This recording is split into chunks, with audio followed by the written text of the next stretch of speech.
కాకినాడ నగరంలో శుక్రవారం సాయంత్రం కురిసిన అకాల వర్షానికి క్లాస్ మాస్ ఏరియా తేడా లేకుండా స్మార్ట్ సిటీ సర్వం ముంపు జలాలతో తల్లడిల్లింది. కార్పొరేషన్ వేసవి ఎండల ప్రారంభంలో చేయాల్సిన పూడిక తొలగింపు తరలింపు పనులను మే నెలాఖరులో చేపట్టడం వల్ల లక్షలాది రూపాయల నిధులు మురుగుపాలయ్యాయి. వీధి కాలువల్లో తీసిన ఎక్కడి పూడిక అక్కడే ఉండిపోయింది. వ్యర్థాల తరలింపు జరగలేదు. ప్రధాన రహదారుల్లో R&B క్రాస్ కల్వర్టులు దిగువ క్లీనింగ్ జరగలేదు. అవుట్లెట్స్ క్లియరెన్స్ నిర్వహించలేదు. రేచర్లపేట రైల్వే డ్రైన్, PWD కాలువ, Cheedalapura major drains, cinema road, culvert slab డ్రైన్లు, ఉప్పటేరు కాలువ ప్రవాహాల అడ్డగింపు, ప్రక్షాళన చేపట్టలేదు. కార్పొరేషన్ ఆర్థిక మాంద్యంతో పౌర సౌకర్యాల ముందస్తు ప్రణాళికలు స్తంభించిపోయాయి. ఒక పక్క వీధి దీపాల నిర్వహణ తూతూ మంత్రంగా తయారైంది. మరోపక్క మురుగు కాలువల్లో పూడికితీత అరుంధతి నక్షత్రంగా మారింది.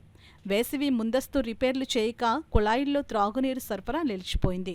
ట్యాంకర్ల ద్వారా అందించే ఏర్పాటు సన్నగిల్లింది. జరాసంధుడి శరీరాన్ని చీల్చి పారేసినట్టుగా సినిమా రోడ్డులోని కార్పొరేషన్ ఉన్నతాధికారుల కార్యాలయం నిర్వహణ నలువైపులకు చెదిరిపోయింది. కోఆర్డినేషన్ కొరవడింది. రెవెన్యూ, PWD, నీటిపారుదల, మున్సిపాలిటీ, R&B, మున్నగ ప్రభుత్వ శాఖల నడుమ సమన్వయం లేక జిల్లా కేంద్రం మురుగు ముంపుకు, వర్షం బెడదకు కునారిల్లుతోంది.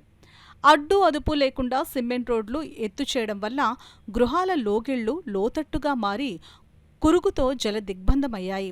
ఇప్పటికైనా జిల్లా యంత్రాంగం, ప్రభుత్వం కళ్లు తెరవాలని, కాకినాడ ముంపు బెడద నివారణకు యాక్షన్ ప్లాన్ అమలు చేయాలని పౌర సంక్షేమ సంఘం కన్వీనర్, ప్రముఖ సామాజికవేత్త దూసర్లపూడి రమణరాజు డిమాండ్ చేశారు. శుక్రవారం సాయంత్రం ముంపు గురైన ప్రాంతాలను సందర్శించి ప్రభుత్వానికి నివేదిక పంపించారు. ముంపు నివారణకు చేయాల్సినటువంటి చర్యల్ని కార్పొరేషన్ పట్టించుకోవడం లేదు. జిల్లా యంత్రాంగం, ప్రభుత్వ శాఖల తోడ్పాటుతోటి యాక్షన్ ప్లాన్ చేయాల్సినటువంటి అవసరం ఉంది. ఇప్పుడు ఇక్కడ సూర్యారావుపేటలో లోపల ఉన్నటువంటి రోడ్లు ఎత్తు చేసేయడం వల్ల లోకాలమ్మ గుడి దగ్గర నుంచి సాయిబాబా గుడి జంక్షన్ వరకు కూడా మొత్తం రోడ్డు అంతా పలమైపోయి నీరు మొత్తం అంతా కూడా ఇక్కడ చేరిపోతున్నటువంటి పరిస్థితి ఉంది. ఇక్కడ R&B కలబట్టు పునర్నిర్మాణం చేయకపోవడం వల్ల నీరు లాగే పరిస్థితి లేదు. చిన్న మార్కెట్ దగ్గర కలబట్టు కూడా R&B కలబట్టు, అది కూడా పునర్నిర్మాణం చేయకపోవడం ఇదే రకమైన పరిస్థితి. కాకినాడ నగరంలో PWD కాలువలు కానీ, రేచర్లపేట రైల్వే డివిజన్ కానీ, చీడీలపుర కానీ, ఉప్పుటేరు కాలువలు కానీ, అదేవిధంగా కవర్ స్లాబ్ మేజర్ డ్రైన్లు కానీ ప్రక్షాళన చేయకపోవడం వల్ల కాకినాడ నగరం అంతా కూడా పైనుంచి గోదావరి వరదలు వస్తే ముంపు బెడద ఎట్లాగా ఉంటుందో అట్లాగా వాతావరణం తయారైంది.